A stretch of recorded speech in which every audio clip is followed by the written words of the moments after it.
guys, this is Hiro. How's everyone doing today? Ajibala Kemcho. Ho. So today I'm talking about the D7 chart, okay, or the Saptamsha chart. Now, really quickly, if you look at the Lugna chart, people say like this, and there's a truth behind this, but obviously you can't follow everything blindly. But they say the D7 chart represents marriage, and the D9 chart represents second marriage, okay? This is true to an extent. You obviously can't follow this blindly, but you have to take that same logic and apply it to divisional charts, okay? So the scriptures say the D9 chart is I guess you can say, the key to a successful marriage, right? That's true. And the reason why is because the D9 or the ninth house is generally a little bit more spiritual or like religious or more inclined towards God, or however you want to call it, than the D9 or than the D7 chart is.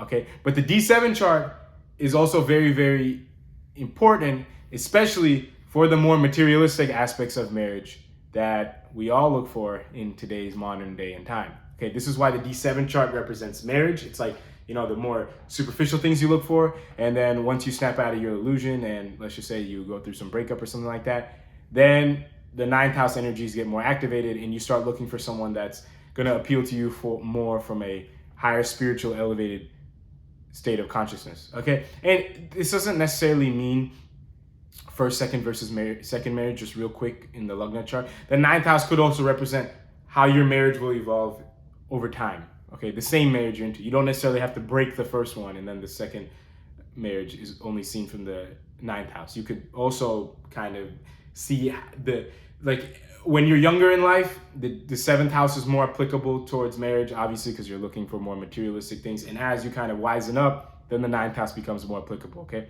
Same thing with the divisional charts, okay? But they show them in a little bit of a different way. The ninth house shows, or the Navamsha chart shows, like, internally how spiritually you're inclined towards certain things, right? Not just marriage. The ninth house represents a lot of things. It could represent even career also, but definitely one of those things is marriage, right? But the D7 chart also shows the more superficial materialistic aspects of marriage or relationships in general. But like I said, the D7 chart, it's going to be a little bit more activated, or a little bit more prominent. Its energy is going to be a little bit more prominent when you're younger and less prominent as you get older, right? Because you wisen up, and also there's physical limitations and things like this, okay? This is why the D7 chart is seen for childbirth, okay? Because obviously the physical aspects of marriage need to be a little bit stronger to obviously conceive a child, right? But if you look, most people only look at the D7 chart for children and the D9 chart for marriage, right? And why is this? Because most people only care about the materialistic outcomes of things, okay? And the gain of any house is shown from the 11th house from that house, okay? So for example, the gains of the 9th house in the Lugna chart is seen from the 7th house. The gains of the 7th house is seen from the 5th house, okay? So, and the 5th house represents children and the 7th house represents relationships. So this is why people only look at the D9 chart for for 7th house aspects like your marriage, and they only look at the 7th house, the D7 chart for 5th house aspects like childbirth, okay? Now, I know the scriptures, even the original scriptures, refer to this, okay? Like, look at the D7 chart for childbirth and look at the D9 chart for marriage, right? Now, they weren't materialistic, right? But why did they say this? Because, in my opinion at least, they knew that people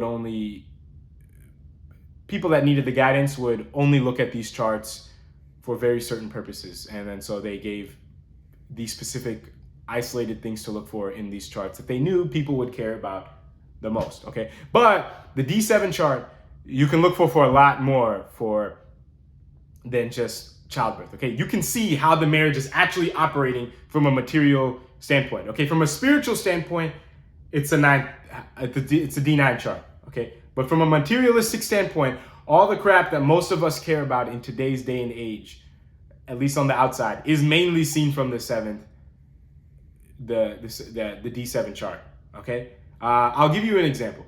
Let's just say you're running a Venus Mahadasha, And in the D7 chart, it's really badly placed. I'm just speaking in general. And the D9 chart, it's pretty goodly placed. Okay. What can this mean at a general sense, just so you guys get the point of what I'm trying to say in this video? At the D7 chart, it'll show that, and like I said, these are divisional charts. So these are more how things are operating more internally, right, than externally. Externally is seen more from the Lugna chart. It's independent, it's all different things, but what's happening on the outside is seen from the Lugna chart. But the D7, if it's in a bad place, means that internally you don't feel too satisfied on how the marriage is operating at a material standpoint. Okay, you just don't. But if the D9 chart is good, you can say, okay, especially if your Venus is somehow linked to houses of marriage in the D9 chart, or planets that own houses of marriage in the D9 chart, just in general. But because Venus is also the significator of relationships, and you're running its dasha, okay, because it's doing well in the D9 chart, you could say, okay, yeah, sure, the D7 chart is damaged, or not damaged, but like it's not that great, so you feel this certain unsatisfaction on the in the inside when it comes to materialistic things of your marriage. But because it's so well placed in the D9 chart, it's like, okay,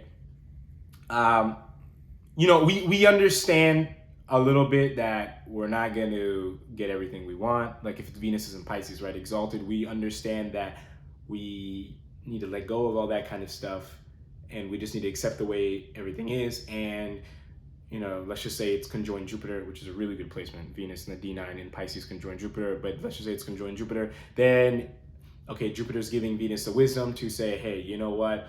Let's just understand that our expectations will never be met, and let's just ride this out, as it is. We don't need to try to change anything materialistically. Okay, this is just one example of how this could be. Okay, but as you can tell, the flavors are still going to be there. Just because the D9 chart is strong, yeah, sure, the marriage is most likely going to sustain, or you'll feel the strength, at least internally, from a spiritual level, to sustain it.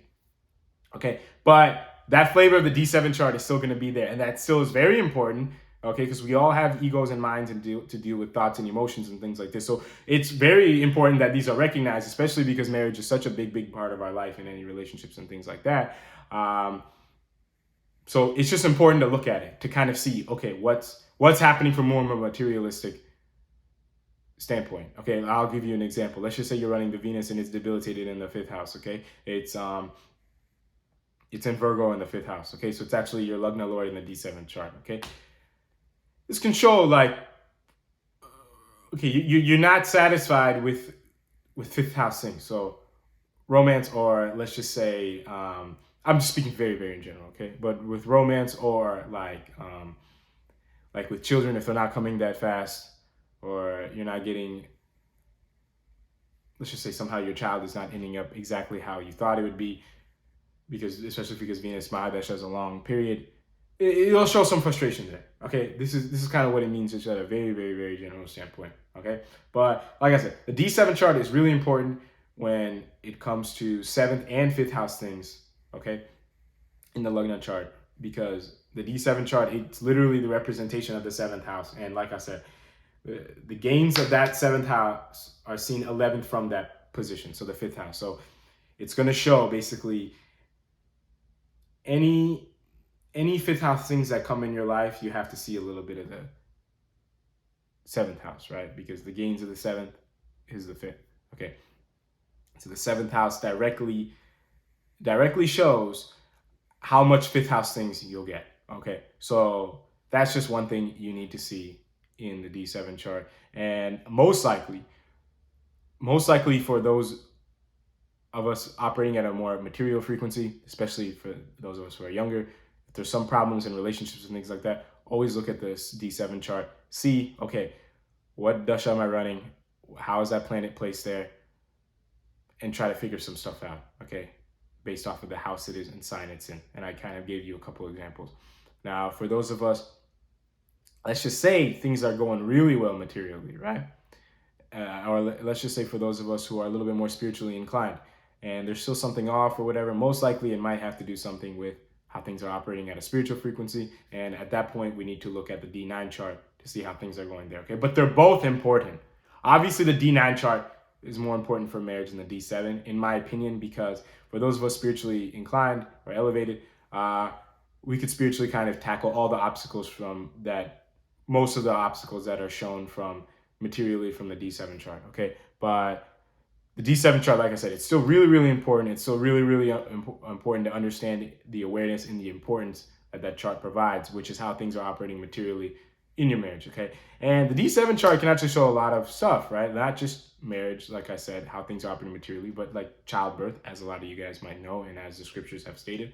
Or it could even show like attractiveness, like how attractiveness people genuinely perceive you, but on the like inside attractiveness, if that makes sense.